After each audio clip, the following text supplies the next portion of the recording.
everyone, Miriam again, coming to you from the beautiful Mojave. I can't think of another place I'd rather be right now. The sun's coming up, autumn is in the air, and the flowers of spring and summer have faded into lovely seed heads. My thing is creating native landscapes for other people.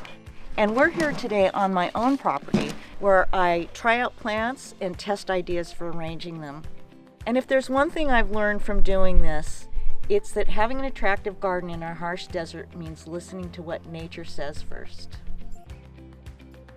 On this gorgeous October day, we're going to talk about fall as the ideal planting season. We'll nail down a few concepts, then talk about naturalistic placements and the plants themselves. So a little info, a little demo, and some thoughts on designing with natives. I'm especially psyched to be outside today because this is a really great time of year for really vigorous root growth. And if you want this stuff looking good, you need to zero in on this stuff first. Roots are the beating heart of a plant, and if they're happy, you'll have a good, robust plant that needs less water. A plant with strong roots can even dive back to the ground in a drought or freeze and still come back next spring.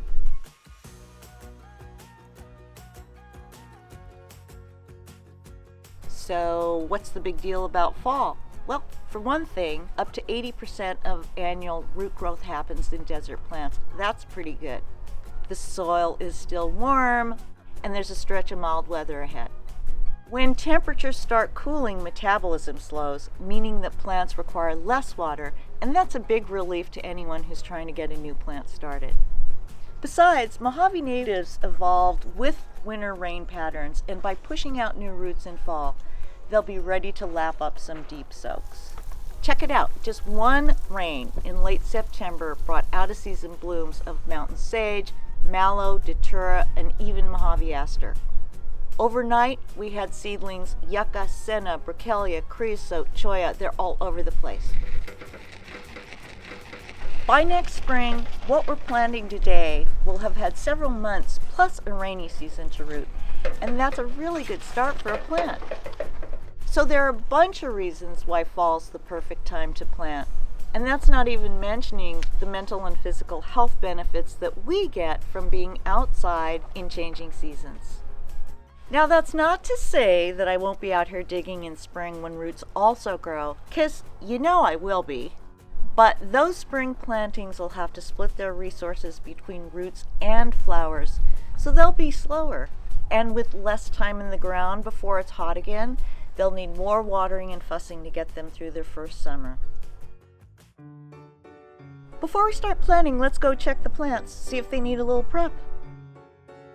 When you bring a plant home, sometimes you need to do a little prep before getting it in the ground. So this one obviously has some really bad weeds. These are going to get all over the garden, so I'm going to take that out first before they spread all over my property. And it also has a good amount of root coming out the bottom. Now those are going to tear when I try and remove the plant from the pot, so clipping them is going to make that whole process a lot smoother and not wound the roots. And even though I purchased this because the flowers were so pretty, I've got it home now, and unfortunately I'm cutting it to make the plant grow a little faster. It's going to put all of its energy into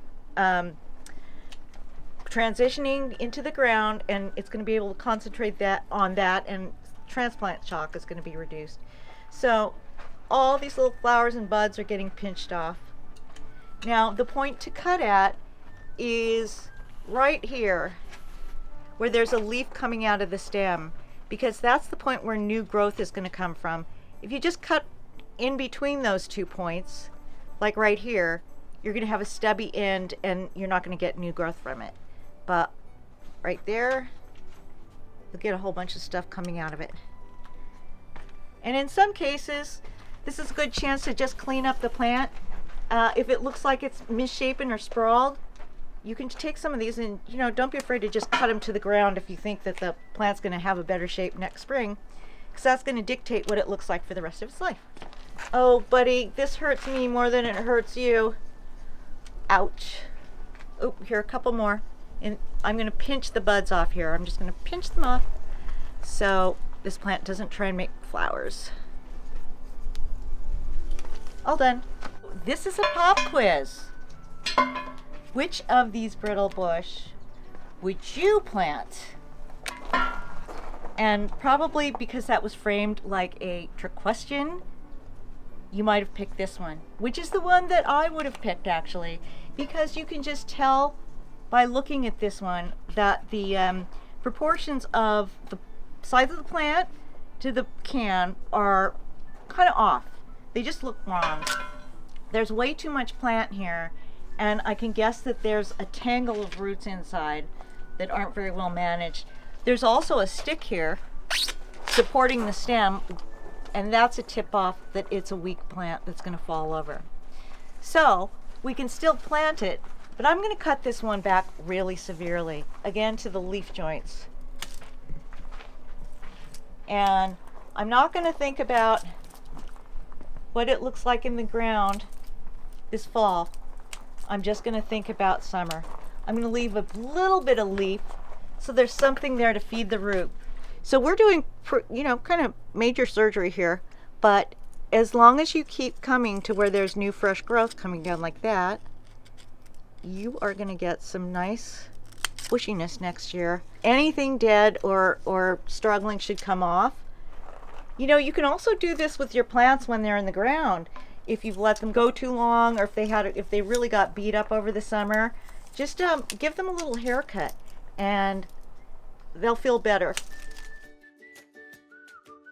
We have so many great natives here. How to choose what to plant? Well, today I picked rubber rabbit brush. This little unassuming plant is mighty in the ground. It develops a very deep taproot, which makes it resilient. And also just the look of it. It's got tiny hairs on the leaves and it's feathery when it blows in the wind. Don't you just want to pet it? I first met rubber rabbit brush at the Mojave Desert Land Trust demo garden, where it's growing on a bank in a huge drift. I thought, I have to have that for myself.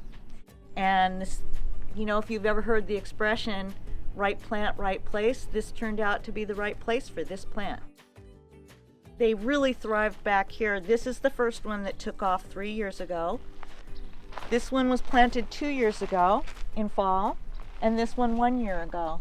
So now I'm going to add this little guy and layer the ages to create sort of an informality. Creosotes just make really great backdrop plants, and I'm loving the way that this silver pops against the dark green. I got lucky on that because we have a lot of creosotes out here, and not all plants tolerate being so close to creosotes, which are really good about outcompeting other plants, even themselves. That's why you usually see them spaced so far apart in the wild.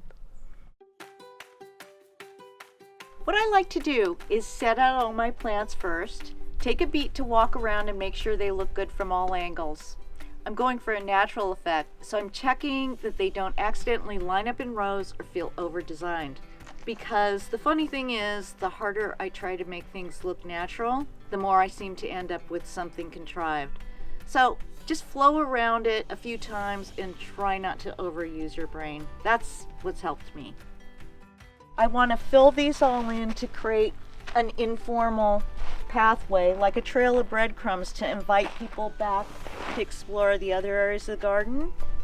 And moving people through a space is really foundational to design. That looks good. I'm good with that. Well, as luck has it, there's a plant right in the way of where I want to plant more rabbit brush. But it's very unhappy. It's an unhappy little Mojave sage. And I am going to pull it out because it's screaming to be relocated into a place that it likes better. There's absolutely no shame in that. It spoke, we listened. Before you get started, it's important to remove the weeds in the area where you're going to plant. And I like doing this by hand because I see so much more getting right down to the ground level and being intimate with the earth. See all the baby trees right in this area? They came up as seedlings looking like fat blades of grass, and hula hoeing would have wiped them out. Covering them protects them from nibblers, but it also simulates the nurse plant. They like that shade. My favorite tools, mini hula, whatever this thing is, and a cobra head. I'll be digging a hole as deep as the pot and about twice as wide. And we're going to rough the sides of the hole up just a little bit and the bottom, and that's going to make it easier for those roots to explore instead of staying right in a hole with hard slick sides.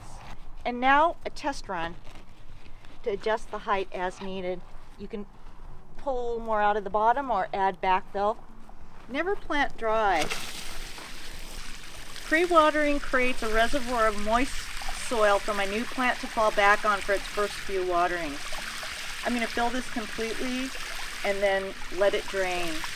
Surface soil dries out quickly, but the soil underground will retain moisture for longer. This is where it's nice to have several holes going at once so you can go from one to the other while you're waiting for the first one to drain. The rate of drainage in this spot is going to tell me how water retentive my soil is right here in this local area, and that'll help me. I'll use that info later when I'm gauging how to take care of this plant. It's probably very different. The retentiveness is probably very different 20 feet over in that direction. And now we're ready to plant. Never yank a plant by the hair to remove it from the pot or leave it exposed to sun and air for too long. When removing the plant, I find it easier to work with a root ball that's slightly dry, but again, find what works best for you. A little bang on the pot helps release the soil from the sides, and I gently support the top and bottom like this.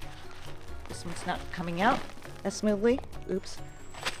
See, that was a little wet. That's an example of what happens when there's a little bit of moisture in the can. But you want to support the plant top and bottom like this. Give it a little bit of pressure. This is a really nicely rooted plant. You can see here that there's more soil than root.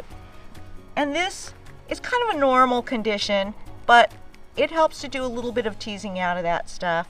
If you end up with a plant that has really tangled roots and hardly any soil, we've done a video on how to treat ultra bad roots. All right, we're going to guide this into his new home. And I can see that my height is a little good. Some adjustments have to be made at this time because the soil will have settled from filling. And I'm going to backfill. I've made sure that the texture is really nice on this, not any big chunks of soil or rocks.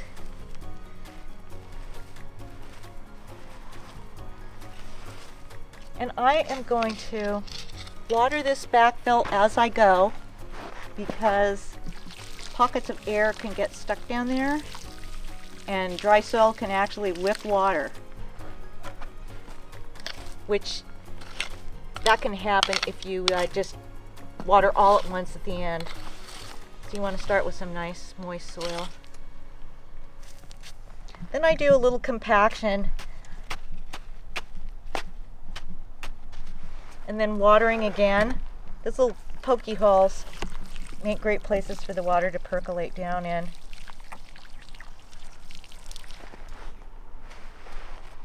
A little heel action never hurts. It sort of helps push the soil down around the root ball, but I stay off the root ball with it. And then I'm ready to make my water well, which is the little reservoir that's going to hold my hand watering. That's good. Once we get a nice shape like that, with a little groove around there, this is going to be our watering line where we want the roots to grow to. We'll give it one more soak.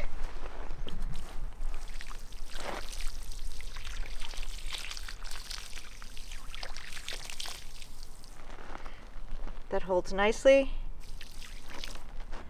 The crown of the plant, this part right here, wants to sit a bit above the grade of the soil. It needs to stay dry so that it can get woody and support the weight of the plant as it grows. You never want to give your plant a soggy bottom by planting it low in a bowl. That can rot or drown a root ball. And we'll come back in and finish this and mulch this, but I think this is a pretty good example of the height of the plant. And top that off with some gravel mulch.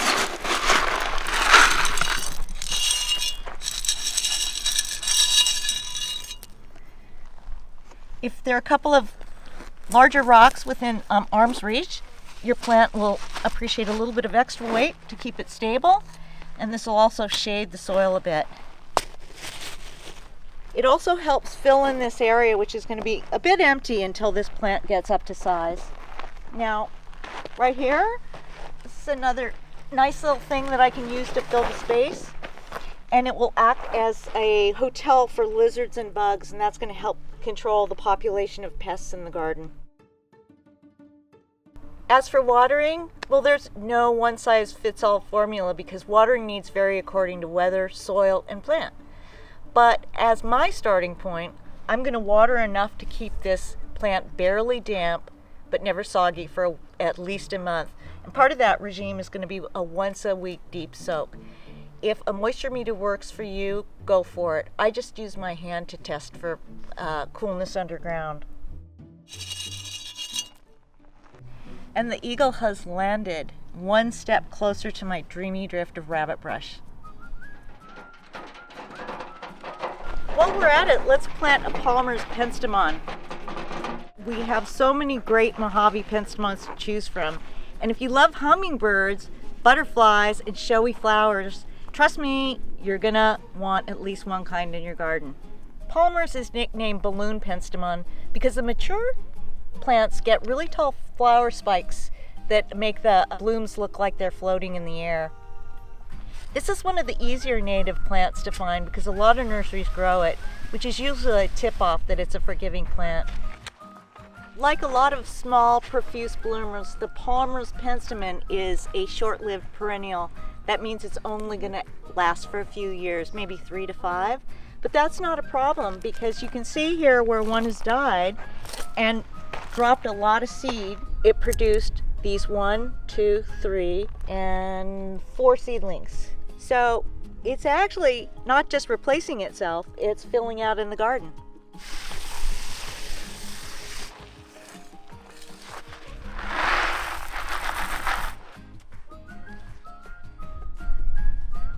That was easy. We just planted kind of like a whole garden. Granted, there are so many cool Mojave natives, and who wouldn't want to plant all of them? But today we worked with rubber rabbit brush, which grows right here in the Morongo Basin, and Palmer's penstemon, which is a native to the Mojave Preserve and Death Valley. It's super simple to find out where California native plants grow from maps on Calscape and iNaturalist. Plus, see pictures of the plant in bloom, read about the elevation it likes, water needs, and all kinds of other cool stuff. I use those websites all the time. I also learn a lot from the demo gardens at Joshua Basin Water District and MDLT. They're great for inspiration for sure, but they're also a valuable resource for gauging the health of your plants. If their such and such plant is brown, and mine is too, I know that mine's acting normally.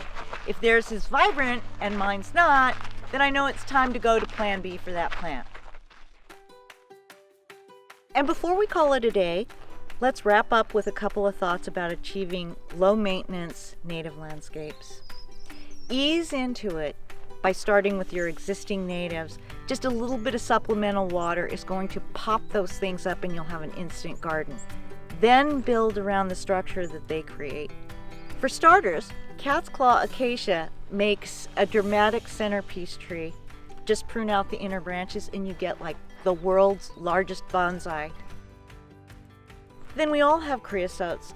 Those become huge, lush screening plants with just a once-in-a-while water spray. They tolerate heavy pruning, so you can shape those any way you want. And talk about learning from nature. Check out how this woolly Burkhallia arranged itself on its own. In summer, they were a shimmering sea of white blooms, and by winter, they'll be golden rolling dunes. Those things give me year-round interest. So this desert is challenging enough for gardeners, so why not look to what's already working brilliantly? Observing plants in nature will tell you everything you need to know.